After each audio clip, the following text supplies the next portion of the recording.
여호와께서 다시 이스라엘을 향하여 진노하사 그들을 치시려고 다윗을 격동시키사 가서 이스라엘과 유다의 인구를 조사하라. 이에 왕이 그 곁에 있는 군사령관 요압에게 이르되 너는 이스라엘 모든 지파 가운데로 다니며 이제 단에서부터 브엘세바까지 인구를 조사하여 백성의 수를 내게 보고하라. 이 백성이 얼마든지 왕의 하나님 여호와께서 100배나 더하게 하사 내 주 왕의 눈으로 보게 하시길 원하나이다. 그런데 내 주 왕은 어찌하여 이런 일을 기뻐하시나이까? 왕의 명령이 요압과 군대 사령관들을 재촉한지라. 요압과 사령관들이 이스라엘 인구를 조사하려고 왕 앞에서 물러나 요단을 건너 갓 골짜기 가운데 성읍 아로엘 오른쪽 곧 야셀 맞은 쪽에 이르러 장막을 치고 길르앗에 이르고 닷딤 호시 땅에 이르고 또 다냐 안에 이르러서는 시돈으로 돌아 두로 견고한 성에 이르고 히위 사람과 가나안 사람의 모든 성읍에 이르고 유다 남쪽으로 나와 브엘세바에 이르니라. 그들 무리가 국내를 두루 돌아 9달 20날 만에 예루살렘에 이르러 요압이 백성의 수를 왕께 보고하니 곧 이스라엘에서 칼을 빼는 담대한 자가 80만 명이요 유다 사람이 50만 명이었더라. 다윗이 백성을 조사한 후에 그의 마음에 자책하고 다윗이 여호와께 아뢰되 내가 이 일을 행함으로 큰 죄를 범하였나이다. 여호와여, 이제 간구하옵나니 종의 죄를 사하여 주옵소서. 내가 심히 미련하게 행하였나이다. 다윗이 아침에 일어날 때 여호와의 말씀이 다윗의 선견자 된 선지자 가세게 임하여 이르시되 가서 다윗에게 말하기를 여호와께서 이와 같이 말씀하시기를 내가 네게 3가지를 보이노니 너를 위하여 너는 그 중에서 하나를 택하라. 내가 그것을 네게 행하리라 하셨다 하라. 하시니 가시 다윗에게 이르러 아뢰어 이르되 왕의 땅에 7년 기근이 있을 것이니까 혹은 왕이 왕의 원수에게 쫓겨 석 달 동안 그들 앞에서 도망하실 것이니까 혹은 왕의 땅에 사흘 동안 전염병이 있을 것이니까 왕은 생각하여 보고 나를 보내신 이에게 무엇을 대답하게 하소서. 다윗이 가세게 이르되 내가 고통 중에 있도다. 청하건대 여호와께서는 긍휼이 크시니 우리가 여호와의 손에 빠지고 내가 사람의 손에 빠지지 아니하기를 원하노라. 이에 여호와께서 그 아침부터 정하신 때까지 전염병을 이스라엘에게 내리시니 단에서부터 브엘세바까지 백성의 죽은 자가 7만 명이라. 하나님께서 이 땅을 창조하시기 전에 먼저 천사들을 창조하셨습니다. 그리고 이 땅을 창조하시는 가운데 내가 사람을 만들려고 인간을 창조하려고 하는데 어떻게 생각하는지를 천사들에게 물어봤대요. 먼저 의의 천사에게 가서 내가 세상을 창조하고 그 세상에서 가장 으뜸이 되는 존재로 피조물로 인간을 창조하려고 하는데 너는 어떻게 생각하느냐라고 물어봤더니 의의 천사가 이렇게 대답했답니다. 하나님 인간을 창조하시면 안 됩니다. 인간은 온갖 불의로 이 세상을 뒤덮어 버릴 겁니다 라고 해서 반대. 두 번째로 거룩의 천사에게 가서 똑같은 질문을 했더니 거룩의 천사가 이렇게 대답했답니다. 하나님 인간을 창조하시면 안 됩니다. 인간들이 이 세상을 죄로 다 뒤덮어 버릴 겁니다. 안 됩니다. 반대. 세 번째로 빛의 천사에게 가서 똑같은 질문을 했더니 빛의 천사가 이렇게 대답했습니다. 하나님 절대로 인간을 창조하시면 안 됩니다. 인간들은 이 세상을 어둠으로 다 바꿔버릴 겁니다. 알았다. 하나님이 마지막으로 긍휼의 천사에게 가서 내가 세상을 창조하고 그 세상에서 가장 으뜸이 되는 피조물로 인간을 창조하려고 하는데 너는 어떻게 생각하느냐라고 물어봤습니다. 그런데 긍휼의 천사는 앞에 있는 다른 천사들과 전혀 다른 대답을 했습니다. 하나님, 인간을 꼭 창조하셔야 합니다. 하나님이 인간을 창조하시면 아마도 이 세상은 불의가 가득 차게 될 것이고요, 더러워지게 될 것이고요, 죄가 충만하게 될 것이고요, 어둠에 잠기게 될 것입니다.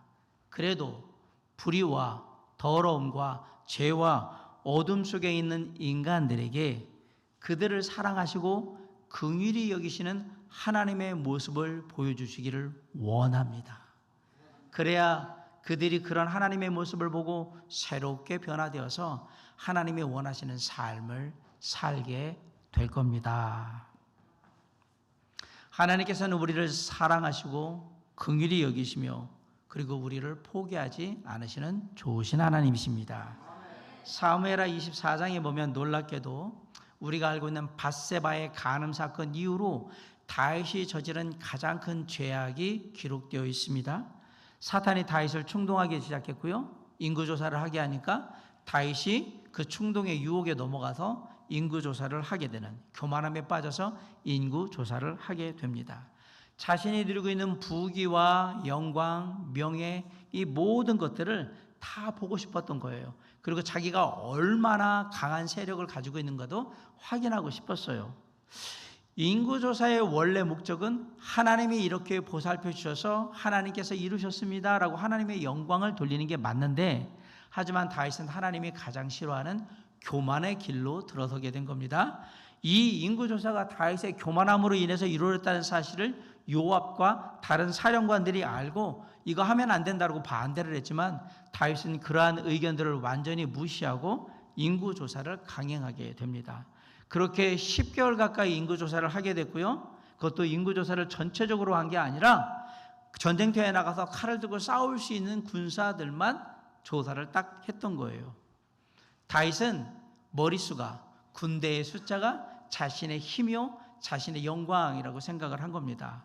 아무리 많은 적이 몰려와도 그 모든 적을 능히 이기게 하시는 하나님의 역사하심은 안중에도 없었던 겁니다. 하나님께서 다윗의 이야기의 마지막을 이런 식으로 이끌어가고 있는 건, 위대한 신앙인이라고 칭송받는 다윗조차도 하나님 앞에서는 한낱 연약하고 어리석은 인간일 뿐이라는 사실을 우리에게 알려주는 겁니다. 인생의 거의 대부분의 시간들을 하나님과 함께 동행하면서 살았던 위대한 신앙인이었지만, 지금 다윗은 교만함에 빠져가지고 서서히 영적으로 넘어지고 있는 거예요. 이 사실을 통해서 지난번에 제가 뭐라고 그랬어요? 잘 나갈 때, 성공했을 때 더 조심하라 라고 말씀을 드렸고요.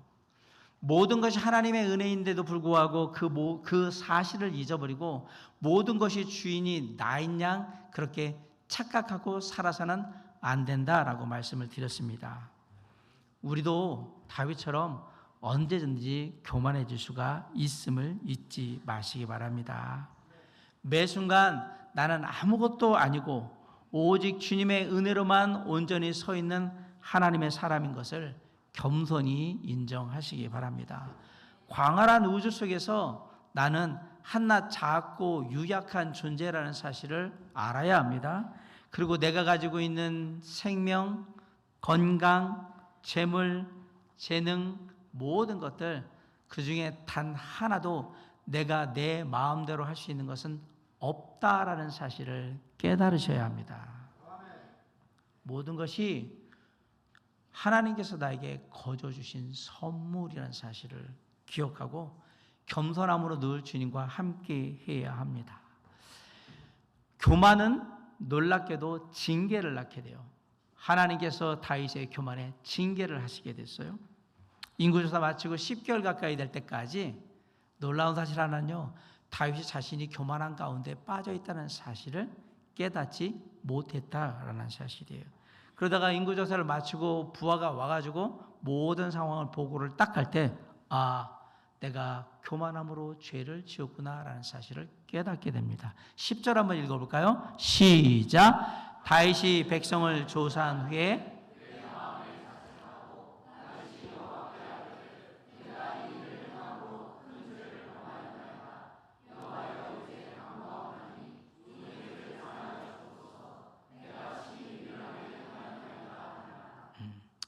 사실 다른 사람이었으면 이것조차도 잘 깨닫지 못했을 것 같습니다.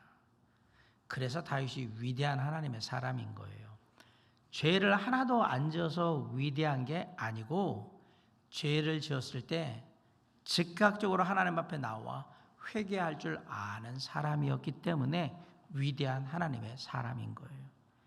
인구조사가 이루어지고 있는 10개월 동안 다윗은 영적으로 어두운 상태에 있었습니다. 그러나 하나님의 은혜로 그 모든 자신의 교만함을 깨닫고 그리고 하나님 앞에 내가 악한 어리석은 짓을 했구나라는 사실을 깨달아요. 그럼 어떻게 해요? 지체하지 않고 하나님 앞에 나와서 자신의 죄를 고백하고 회개합니다. 이게 바로 하나님께서 다윗을 그토록 사랑하신 이유입니다. 왜 하나님이 다윗을 내 마음에 합한 자, 맞는 자라고 했는지를 알 수 있는 이유예요. 다윗은요, 의외로 죄도 많이 짓고요, 실수도 많이 했습니다. 하지만 항상 자신의 죄를 깨달으면 바로 하나님께 돌아와서 회개하고 돌이켰다라는 사실이에요. 물론 대부분의 사람들도 다윗처럼 자신이 잘못한 죄를 지은 게 있으면 하나님 앞에 깨닫고 자책을 해요. 내가 이런 죄를 지으면 안 되는데, 이렇게 했으면 안 되는데, 그러면서 내가 왜 이렇게 어리석었을까? 이렇게 합니다. 자책은 자신의 잘못이나 죄를 깨닫고 안타까워하면서 가슴을 치는 게 그게 자책이에요. 문제는 대부분의 사람들이 자책만 할 뿐 하나님 앞에 나와 자신의 죄를 고백하고 회개하지는 않더라라는 사실이에요. 다시 말해서 자책은 회개가 아닙니다. 회개는 자신의 죄를 깨닫고 하나님께 나와 자신의 죄를 고백하며 그래서 자신의 마음이 하나님께로 완전히 돌이켜 세워지는 거, 그게 회개예요. 하나님은 죄를 하나도 안 짓는 사람을 찾기 위해서 이 땅에, 완벽한 사람을 찾기 위해서 이 땅에 오신 게 아닙니다. 그런 사람은 애초에 이 땅에 존재하지도 않습니다. 로마서 3장 10절로 12절에 기록된 바 의인은 없나니 하나도 없으며 깨닫는 자도 없고 하나님을 찾는 자도 없고 다 치우쳐 함께 무익하게 되고 선을 행하는 자는 없나니 하나도 없도다 라고 했습니다. 하나님은 우리가 연약하기 때문에 얼마든지 죄를 지을 수 있다는 사실을 다 알고 계세요. 그렇기 때문에 죄를 짓는 게 문제가 되는 게 아니라 죄를 지었을 때에 그 죄를 깨닫고 하나님 앞에 나와 그 죄를 자백하고 회개하는 것, 하나님은 그것을 너무나도 기뻐하시는 거예요. 우리는 연약해서 얼마든지 죄를 지을 수 있는데 그 죄를 지을 때 어떻게 하느냐? 하나님 앞에 나와서 자백하며 하나님 앞에 회개함으로 회복하느냐? 그걸 하나님은 기뻐하신다. 누가복음 15장 10절에 내가 너에게 이르노니 이와 같이 죄인 한 사람이 회개하면 하나님의 사자들 앞에 기쁨이 있느니라. 죄인의 회개를 하나님은 기뻐하신다. 회개는 죄로 인해 망가졌던 것들이 다시 회복되는 시작입니다. 하지만 안타깝게도 다윗이 회개했음에도 불구하고 여기에는 문제가 있습니다.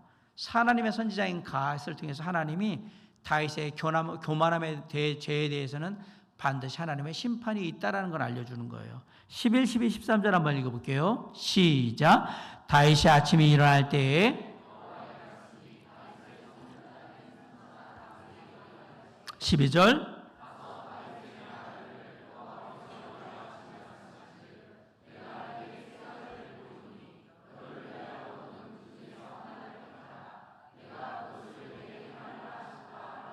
(13절)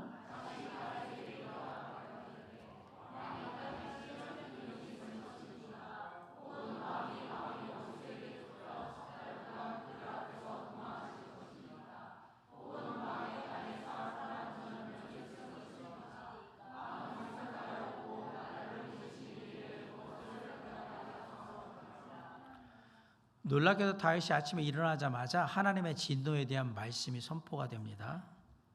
하루의 시작을 너 심판받는 거야.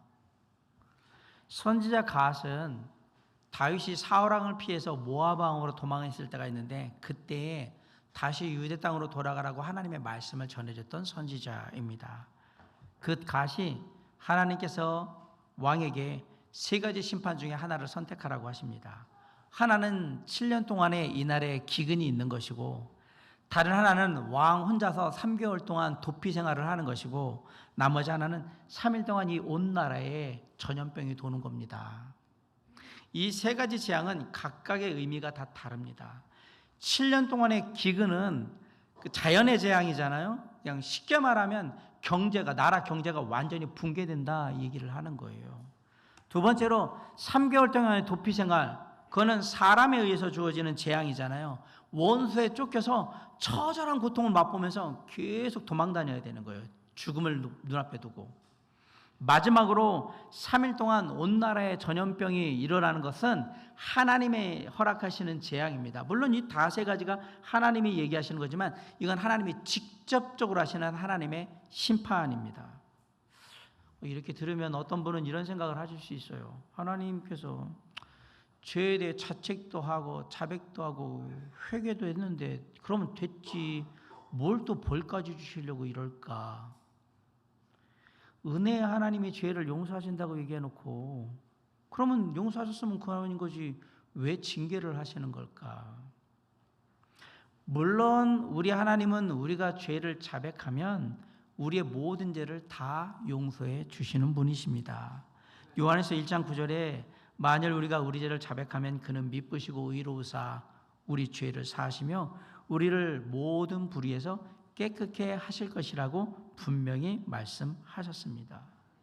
네, 여러분, 죄가 용서받는다고 해서 그 죄가 남긴 대가나 관계가 깨어진 그런 흔적 같은 것이 없어지는 건 아닙니다. 오해하지 마세요. 죄를 용서하면, 받으면 내가 저지른 일의 모든 널브러진 일들이 다 깨끗이 없어지는 게 아니라 내가 그 죄를 저질렀다는 사실이 지워지는 거지 그것은 그대로 남는 거란 말이에요. 왜 그렇게 하시느냐? 이것은 죄에 대한 책임을 엄중하게 느끼고 앞으로 죄를 짓지 않도록 더욱더 성숙한 삶을 살라는 하나님의 의도에서 그렇게 하는 거예요. 하나님이 이 모든 죄의 결과들을 다 없애지 못하시는 게 아니라 그냥 두심으로 앞으로 이렇게 살지 말아라라는 것을 깨닫게 하시려고 두는 거란 말입니다. 다시 말해서 하나님께서 우리에게 죄의 용서의 은혜를 완전히 거둬버리시겠다고 얘기하는 게 아니고 오히려 사랑으로 우리를 징계함으로 온전히 회복시키시겠다고 그렇게 하시는 겁니다. 하나님은 징계를 통해 교만함에 빠졌던 다윗에게 회복의 은혜를 허락해 주셨습니다. 하나님은 징계를 통해서 다윗이 온전한 모습으로 회복되기를 원하셨던 거예요. 자, 히브리서 12장에 보면 우리가 범죄했을 때 하나님의 징계가 있는 것은 그것이 하나님의 자녀가 된 증거라고 말을 하고 있습니다.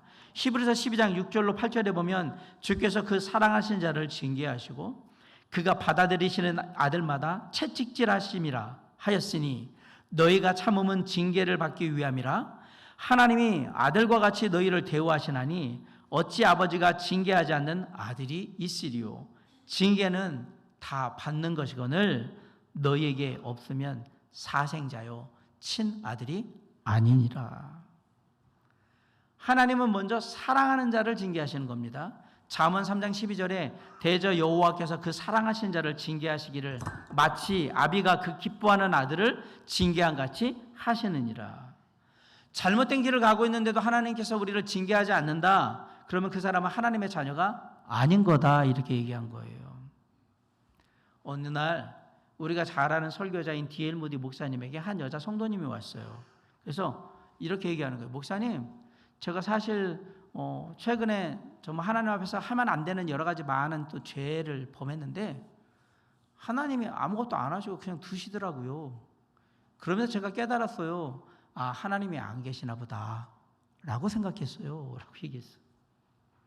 그러자 목사님이 뭐라 그러냐면 부인은 지금 스스로 그리스도인이 아니라고 얘기하는 겁니다.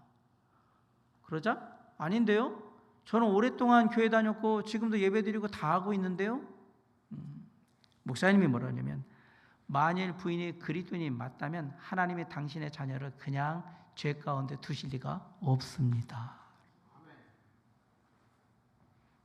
하나님이 징계를 하신다. 하나님은 자녀의 유익을 위해서 반드시 사랑으로 징계하십니다. 아이들이 해가 지는 줄 모르고 동네 그 골목에서 막 놀고 있어요. 그런데 한 엄마가 나왔어요. 아무개야, 저녁이니까 이제 밥 먹으러 집으로 가야지라고 얘기합니다. 아이들은 막 놀고 싶어해요. 엄마는 데려가야 돼. 집에 가기 싫어, 더 놀다 들어갈 거야 라고 막 투정을 부립니다. 그러면 엄마가 등짝 스매싱을 날려버립니다. 정신 똑바로 차리라. 당장은 놀고 싶은 아이에게 엄마의 이런 행동은 징계를 하는 것 같잖아요. 자, 그러면 엄마는 이 자식을 죽으라고 때리는 거냐? 이 자식에게 뭔가 너는 맞아도 싸다고 해서 뭔가 고통을 주기 위해서 때리는 거냐? 아닙니다. 엄마가 저녁에 부르는 이유는 어두운 데서 놀다가 다치면 안 되니까 부르는 거고요. 그리고 밥 때가 되면 밥을 먹고 잘 자라서 커야 되니까 그래서 부르는 거예요. 그게 엄마의 마음으로 지금 등짝 심했으니 날린 거예요. 징계는 결코 달콤하거나 행복하거나 즐겁지 않습니다.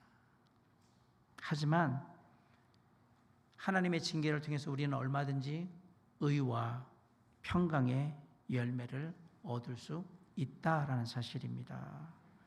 그래서 이런 하나님의 징계가 없으면 뭐라 그러면 사생자, 혼외자라는 얘기예요. 정상적인 하나님의 관계 속에 있는 자식이 아니다라는 얘기고요. 그럼 뭐라 그래? 친아들이 아니래요. 누가 낳은 자식일까요? 사단마귀가 낳은 자식이겠죠. 뭐. 여기서 그냥 하나님의 자녀가 아니다라고 얘기하는 거예요. 우리는 죄의 습성을 가진 옛자를 따라서 구원받았음에도 불구하고 하나님이 미워하시는 죄에 우리의 몸을 드리는, 불의의 병기로 우리의 몸을 드리는, 습관적으로 그렇게 하며 삽니다. 잘 하다가도 입만 열면 거짓말을 하고, 눈에 보이는 거 내 마음에 들면 다 속이고 빼앗으려고 하고, 툭하면 아무것도 아닌 건데 화내고, 사람들 앞에서 나보다 못한다고 생각하면 교만하게 대하고, 그리고 나와 아무 상관이 없고 나에게 유익이 안 되면 매정하게 대하고, 삶을 뒤돌아보니까 저나 여러분이나 다 그렇게 살았던 사람들입니다. 그렇죠? 그렇던 내가 지금 이 정도 모양을 하고 있는 건 하나님의 징계가 있었기 때문입니다. 그래서 하나님이 우리의 삶에 징계를 베푸실 때 감사해야 되는 거예요. 내가 깨닫고 더 좋은 모습으로 성숙하게 하기 위해서 나를 도우시기 위해서 그렇게 하시는구나. 내가 잘못하지 않는 한 하나님의 징계는 없어요. 징계가 내려졌다는 얘기는 내가 뭔가를 잘못했다는 얘기고요. 그 속에서 기억하셔야 돼요. 그럼에도 불구하고 하나님은 신실한 사랑으로 우리를 함께 하시고 그 징계를 통해 우리가 회복되어 하나님 앞에 온전히 서기를 원한다. 그 징계의 분명한 목적을 잘 이해하고 하나님이 징계하실 때 감사함으로 받고 빨리 회복되어서 주님과 함께하는 우리 모두가 될 수 있기를 주님의 이름으로 간절히 축원합니다. 이제 다윗은 3가지 징계 중에 하나를 선택해야 하는 거예요. 그런데 그 전에 보인 다윗의 태도를 한번 봅시다. 우리 14, 15절 읽습니다. 시작. 다윗이 가세게 이르되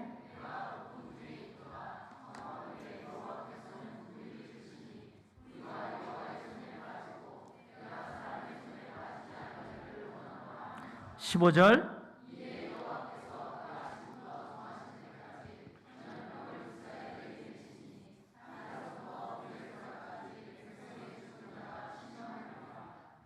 다윗이 징계하시는 하나님을 원망하지 않습니다. 그리고 오히려 자신의 죄를 순순히 인정합니다. 그리고 3가지 심판 중에 하나를 택합니다. 역시 다윗은 하나님의 사람입니다.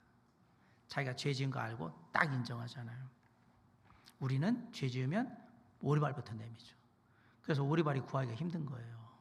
농담입니다. 다윗은 3일 동안 온 나라에 전염병이 퍼지는 걸 선택을 했어요. 어떤 사람은 짧게 받아야 피해가 덜하니까 3일짜리를 구했다. 7년? 길죠? 3개월도 길어 보여요? 그래 3일 동안 3일 전염병이면 얼마야 되겠어? 그래서 줬던 거라고 생각을 합니다. 아니요. 기간이 짧다고 피해가 짧은 게 아닙니다. 물론 7년 동안의 기근에 더 많은 사람들이 굶어 죽을 수도 있겠죠. 근데 잡으세요. 3일 동안 얼마가 죽었어요? 7만 명이 죽었습니다. 이럴 줄 알았으면 진짜 다윗처럼 생각했다면 야 그냥 혼자서 3개월 동안 도피 생활했으면 아무 일 없었을 거 아니야 라고 하시는 분도 분명히 있겠죠. 하지만 다윗이 3일 동안에 이 전염병이 도는 걸 선택한 데는 다 이유가 있습니다. 그 이유가 뭐냐면 7년의 기근이나 3개월의 도피 생활은 사람들의 손에 그 결과가 달려있기 때문에 그렇습니다. 물론 기근은 자연재해예요. 그런데 하나님이 주관하시는 영역 속에서 이루어지는 재앙이에요. 7년은 길고도 괴로운 기간입니다. 하지만 사람들이 뭔가 대비할 수 있고 대책을 세울 수 있는 거예요. 요셉이 7년의 풍년, 흉년을 다 대비하잖아요. 그리고 그 당시 이스라엘은 주변 나라들에게 조공을 받는 그런 입장이었기 때문에 조공받고 조금 원조받고 그러면 그 7년 어떻게든지 견뎌나갈 수 있는 그런 시간이 되었을 거예요. 3개월의 도피 생활은 과거에 이골이 나도록 사울 도망 다녔잖아요. 사울 피해가지고. 다윗은 도망 다니는데 아주 이골이 난 사람입니다. 그 경험이 있고요. 두 번째는 그러는 가운데 이런저런 인맥들을 다 만들어 놨기 때문에 3개월 도망 다닌다고 해도 나름 얼마든지 도망은 다녔을 것 같아요. 자, 물론 어떤 사람은 얘기해요. 사울왕한테 그렇게 맨날 도망 다녔던 트라우마가 있기 때문에 요 3개월짜리는 선택을 안 했을 거라고 얘기하는데 저는 그렇게 보지 않아요. 다윗은 왜 이 두 가지를 선택을 하지 않았느냐?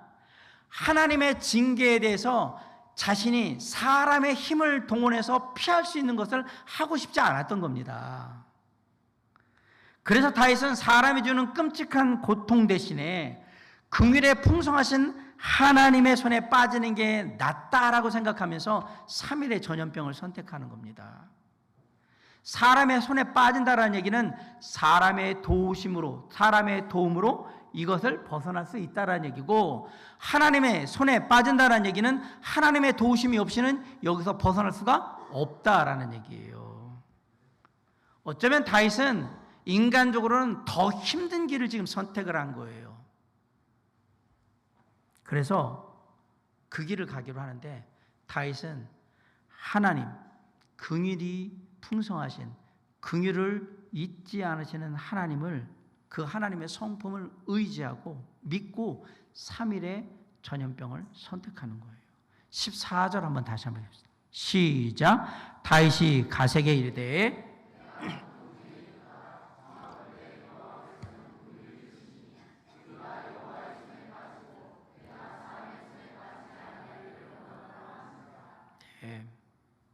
사실 다윗은 왕이 되기 전에 사울왕한테 맨날 쫓겨가지고 수없이 시달리면서 도망 다녔어요. 말로도 할 수 없는 고통을 했습니다. 그리고 그 기간을 통해서 긍휼이 풍성하신 하나님을 충분히 경험했습니다. 그래서 시편 103편 8절로 11절에 보면 뭐라고 하냐면 여호와는 긍휼이 많으시고 은혜로우시며 노하기를 더디하시고 인자하심이 풍부하시도다. 자주 경책하지 아니하시며 노를 영원히 품지 아니하시리로다.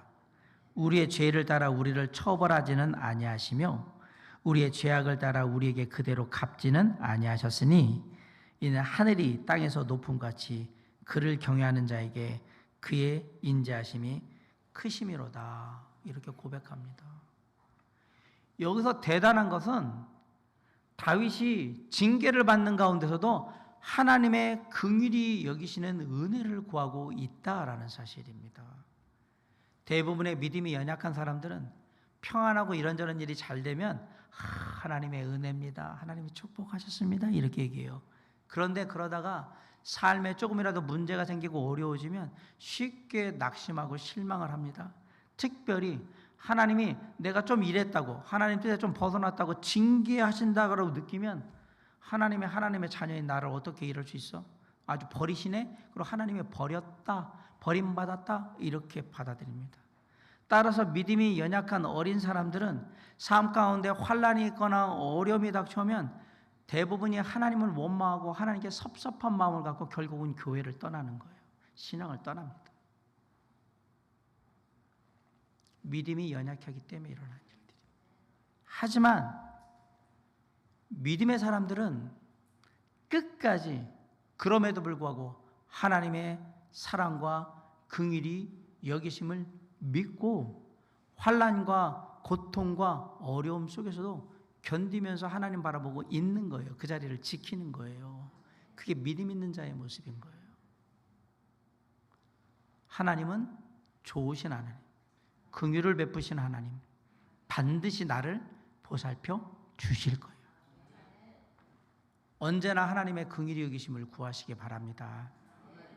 어느 자매님이 주중에 교회에 와서 기도를 하고 싶어서 기도를 하러 왔어요. 보니까 아무도 없어서 교회 자리에 한 자리에 앉아서 기도를 하고 있는데 조금 있으니까 누가 삐걱 문을 열더니 누군가 들어오는 것 같아요. 아, 그분도 기도하러 오시나 보다라고 생각하는데 그 자매님보다 좀 떨어진 자리에 앉아서 기도를 하는데 기도하는 소리를 들어보니까 여자 자매님이었어요. 기도를 하는데 그 자매님이 기도하는 소리가 계속 들리는 거예요. 가만히 들어봤어요. 그런데 그 기도하는 내용에 계속 반복되는 기도의 내용이 뭐였냐면 주님, 저를 불쌍히 여겨주시옵소서. 제게 긍휼을 베풀어 주시옵소서. 이런 얘기가 계속 왔다 갔다 또 하다 뭐 하다가 또 주여 불쌍히 여겨주소서, 주여 긍휼을 베풀어, 막 이렇게 계속 기도하는 거예요. 되긴 하는데 아무튼 나도 내 기도해야 되니까 계속 기도를 하고 내가 할 기도를 마무리한 다음에 일어나서 이렇게 딱 가면서 누군가라고 딱 봤는데 그 기도하고 있는 자매는 그 교회에서 나름 남편이 사업을 해가지고 물질적으로도 아주 풍요롭고 자녀들도 아주 건강하게 잘 자라고 모범적으로 신앙생활 잘하고 있어서 교회에서 칭찬받는, 그리고 남편하고 사이도 되게 좋고 이래서 사람들이 부러워하는 그런 부부의 자녀였어요. 저 사람은 다 가진 사람인데, 남들이 다 부러워하는 사람인데 그 사람은 뭐라고 기도하고 있냐면 주여 불쌍히 여겨주시옵소서, 긍휼을 베풀어 주시옵소서라고 기도하고 있는 거예요. 간절하게. 그때 이 자매님이 깨달았어요. 맞아, 아무리 세상적으로 능력이 뛰어나도 우리는 하나님의 도우심과 긍휼히 여기심이 없이는 살아갈 수 없는 사람들이야. 사실 깨달은 거예요.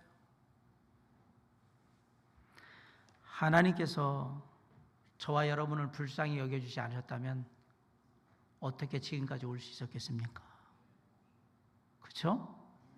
불쌍히 여겨주셨으니까 지금 저하고 얼굴 맞대고, 저도 그렇지만 여러분도 얼굴 맞대고 서로 예배드리며 이러고 있는 거지. 주님의 긍휼하심 없었으면 이미 세상에서 없는 존재예요. 주님이 우리를 불쌍히 여기셔서 하나님께서 2000년 전에 독생자 예수 그리스도를 우리에게 보내주셨잖아요. 그리고 우리의 모든 죄를 대신 지고 십자가에 달려 죽으심으로 우리를 구원하십니다. 왜 그렇게 하셨습니까? 우리를 긍휼히 여기셨기 때문에. 에베소 2장 4절 5절에 이렇게 얘기합니다. 긍휼이 풍성하신 하나님이 우리를 사랑하신 그 큰 사랑을 인하여 허물로 죽은 우리를 그리스도와 함께 살리셨고 너희는 은혜로 구원을 받은 것이라. 지금도 자녀된 우리를 고아처럼 버려두지 아니하시고 자녀된 우리를 지키시는 하나님, 그분이 왜 우리를 지키실까요? 우리를 긍휼히 여기시기 때문에 지켜보호하시는 겁니다. 하나님이 우리를 긍휼히 여기신다는 말은 하나님이 우리를 사랑하신다는 말입니다. 이제 그 사랑의 하나님께 풍성하신 긍휼을 구하시기 바랍니다. 흥미로운 건요, 다윗이 구하는 하나님의 긍휼과 우리가 구하는 하나님의 긍휼은 약간 내용이 다르다라는 얘기입니다.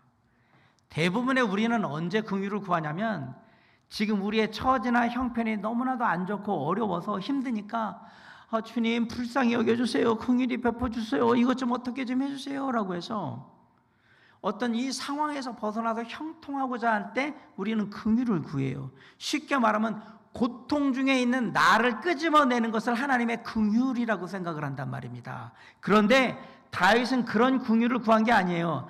나의 행함이, 자신의 행함이 온전치 못하거나 자신이 하나님을 향한 믿음이 약해지는 것을 보면 불쌍히 여겨달라라고 얘기한 거예요. 죄악과 고난으로 인해서 하나님만 바라보고 살아야 되는데 내 믿음이 자꾸 깨지고 있습니다. 주여 저를 불쌍히 여겨주소서. 다윗은 그걸 기도하고 있는 거예요. 우리는 문제의 해결을 긍휼을 베풀어 달라고 얘기하는데 다윗은 그게 아니라 하나님만 온전히 의지하고 살고 싶은데 그게 안 되니까 긍휼히 여겨주세요 이렇게 기도하는 거예요. 정말 우리가 하나님의 긍휼을 구해야 될 때는 내 삶에 문제가 있는데 이 문제가 해결이 되지 않을 때 나 불쌍히 여겨달라고 기도하는 게 아니고, 어떤 문제가 있건 어떤 어려움이 있든 나는 오직 우리 주 예수 그리스도 하나님만 바라보며 살기를 원합니다라는 내 마음이 온전히 세워지지 못할 때 그때 긍휼을 구해야 한다라는 얘기입니다. 저를 불쌍히 여겨 주시옵소서. 내가 온전히 하나님을 의지하지 못할 때 그때가 하나님의 긍휼이 필요할 때인 겁니다. 언제 어디서 누구를 만나든 하나님만 온전히 의지하며 주님만 온전히 의지하며 살겠다라는 내 마음, 그 마음으로 긍휼을 구해야 하는 겁니다. 이제 그러한 겸손한 마음으로 풍성하신 하나님의 긍휼을 구하시기 바랍니다. 오늘도 주님과 함께 살아가길 원합니다. 주여, 저는 연약합니다. 어리석습니다. 긍휼을 베풀어 주시옵소서. 불쌍히 여겨 주시옵소서. 우리가 믿는 우리 주 예수 그리스도는 영원히 변함없는 하나님이세요. 이전에도 긍휼을 베푸셨고 지금도 긍휼을 베푸시며 앞으로도 긍휼을 베풀어 주실 것입니다. 환난 가운데 있던 어려움 가운데 있던 우리를 여전히 사랑하시고, 심지어 우리가 죄악 가운데 있을 때에도 우리를 여전히 사랑하셔서 변함없는 사랑으로 우리에게 긍휼을 베푸시는 그 하나님, 우리 주 예수 그리스도를 만나시기 바랍니다. 그래서 어떤 삶의 순간에도 주님과 함께함으로, 주님과 동행함으로 말미암아 우리의 삶에 하나님의 은혜가 넘치고 우리의 삶에 하나님과 함께하는 삶을 통해서 승리하는 삶이 되는 저와 여러분의 삶, 그 삶을 기대하며 오늘도 풍성하신 긍휼로 우리 안에 역사하시는 우리 주 예수 그리스도의 도우심과 선하신 역사하심과 인도하심이 저와 여러분의 삶 가운데 함께하기를 주님의 이름으로 간절히 축원합니다. 기도하시겠습니다.